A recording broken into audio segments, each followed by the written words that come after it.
When you think about building a successful brand, it's highly unlikely that your first thought is of little trees in ceramic pots. And why would it? On the surface, bonsai and branding have virtually nothing in common.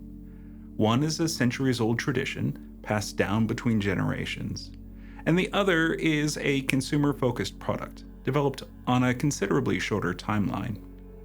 But dig a little deeper and the similarities reveal themselves. As a creative director specializing in building new brands and a student of bonsai design that has had the good fortune to study under experts in Korea and Japan, I've given this a lot of thought, usually while working on a tree. In order to prosper, bonsai and branding both require the ability to grow and change over time, and a steady hand to shape the process. These tiny living sculptures may in fact be an agency's greatest teacher when it comes to building brands that thrive, not just survive. Let's explore the 5 things bonsai can teach us about branding. But first, a quick primer for those whose knowledge of bonsai is limited to the teachings of Mr. Miyagi.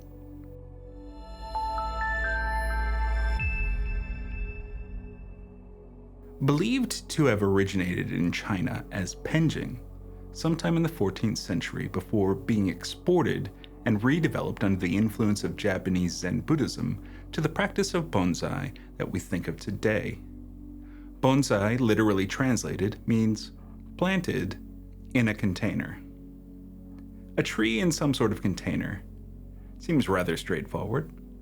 However, the process, the art of bonsai, is anything but. In fact, it may be easier to define bonsai by what it is not. There's a common misconception that bonsai are genetically dwarfed plants, and while this would certainly make them easier to work on, the truth is that any tree species can be used to grow one. And if you have the knowledge and skills to work around that genetic inconvenience, even among practicing bonsai artists, there's a belief that only certain species of trees can make for good bonsai. One of my best, most dramatic bonsai was created from an old rosemary bush that I found in a trash heap in South Africa. Anything can be good bonsai if you have a vision and are willing to put in the work. So, how can we take this ancient, somewhat free-form practice and apply it to brand building? One crucial component in both processes is diligent planning for the future. Bonsai trees grow slowly, and it can take a long time for bonsai artists to see the effects of their cultivation and design techniques. Every process when caring for a bonsai is done with the future in mind. Brands must likewise be carefully created, not just for the here and now, but for 10, 20, even 50 years down the road. Our approach to building a brand should be just as intentional and forward-thinking. We should ask ourselves, what is this brand now, and what are its component pieces? How are they working together, or not? Once we've gotten a grasp of the current state of the brand, we should then look ahead. What do we want this brand to be in the near future? How about the far future? Then we need to make a plan with this vision in mind, asking, what can we do now to reach those milestones? How much flexibility do we need for what is to come? And finally, just like the bonsai, we must consider how we will grow amidst change. What tools can we use to guide this growth, staying flexible and adaptable to our ever-shifting landscapes? One method bonsai artists use to guide the growth of their trees in order to shape them is the use of various gauges of rigid metal wire. Through a process of wrapping wire around the branches of a tree, designers are able to bend and reposition the branches as needed in order to achieve the design they see in their mind's eye. After a period of time, the wires are removed and the tree is allowed to grow naturally, albeit now in the direction in which they were trained. In the world of brands, we have brand style guides to keep things going in the right direction.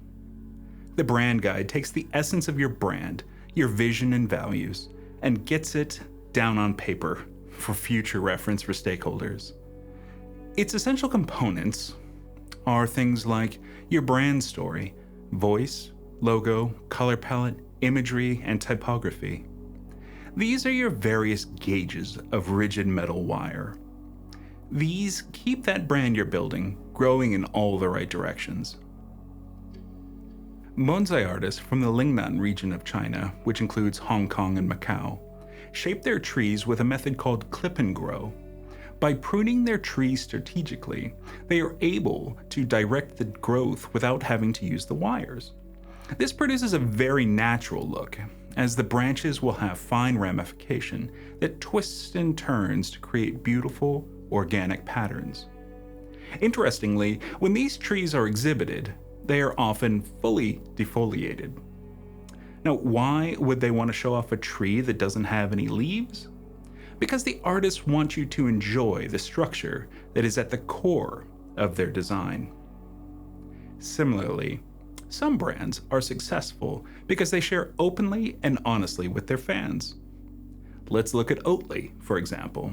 Their brand is built around the fact that they make milk from oats, and that's not very interesting. They know that, and they know their consumers know that, so their approach to building their brand has been to make ads that point out how ridiculous it would be if they put effort into trying to make this thing interesting. This is the marketing equivalent of defoliation, and when it works for your brand, it works very well.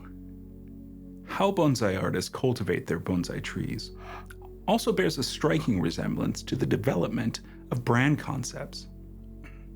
Rather than starting from a seed, bonsai trees start from source material, often saplings, or trees found in the wild, or shrubs from Home Depot. Similarly, brand concepts are born of ideas cultivated from a variety of sources. Sometimes, a client has a nascent concept that they just need a little help maturing over a coffee. Sometimes it takes a room full of stakeholders, a giant whiteboard, and a case of Red Bull to produce a good concept. The tenets of bonsai, and by extension of the metaphor, branding care. Watering. Bonsai must receive regular watering. The amount and regularity depends on their particular species' needs. Brands must also be actively tended to in a way that is very specific to the needs of their industry and company. Repotting. In order to avoid a tree hitting the pot's maximum capacity with its roots, bonsai trees are repotted on a regular basis, frequently towards the beginning of their development, often less as they mature. To cultivate a successful brand, iterate, iterate, iterate. Brands must stay agile to avoid getting stuck in the past and left behind. Just because something is the first thing you come up with doesn't mean it's the best. It's okay to outgrow your pot and move on to bigger and better things. Tools. Bonsai are shaped and maintained by many specialized tools. It's crucial to invest in high-quality people and skills when building a brand that you want to last and have an impact. Soil. Though bonsai soil varies from tree to tree, it's almost always loose, drains quickly, and has a time-tested composition. So too must a brand be fast-paced, agile, and rich in its variety of influences. Location. A bonsai's environment dictates its ideal lighting conditions and care. However, traditional bonsai trees don't grow well indoors. Brand care is highly dependent on the industry, and proper market research is key to long-lasting success. Don't forget that your brand doesn't exist in a vacuum. It's an external tool to represent your company to the outside world, so set it up for success. Though they may seem delicate and sheltered, bonsai are not immune to the harshness of the world around them and tend to be extremely strong and hardy as a result. With bonsai, the key to growth is hardship. Master bonsai artists often blend sharp pumice rocks into the soil of their trees with the intent to wound them to facilitate growth. Hunting for the nutrients it needs to grow, a tree will send out secondary roots past the taproot or main root that anchors it. These tiny new roots come up against the sharp stones and are brutally sliced and diced. This action divides the secondary roots into many smaller rootlets, adding to the total area of roots available to take up those nutrients. The healthiest trees are those that toughed out the assault that is life. Any brand that wants to survive past its infancy must also be willing to confront obstacles. When faced with new challenges, tough competition, or shifting markets, a good brand sees opportunities to become even stronger, embracing the growth pains and trusting that letting go of the old to make room for the new will pay off in the long run. And finally, we must come to terms with the fact that no matter what we do, sometimes things die. A master bonsai artist always keeps this in mind, even as they plan decades of development for a tree. They know that the only thing that is permanent is impermanence. Fact. This brand you're building will someday die.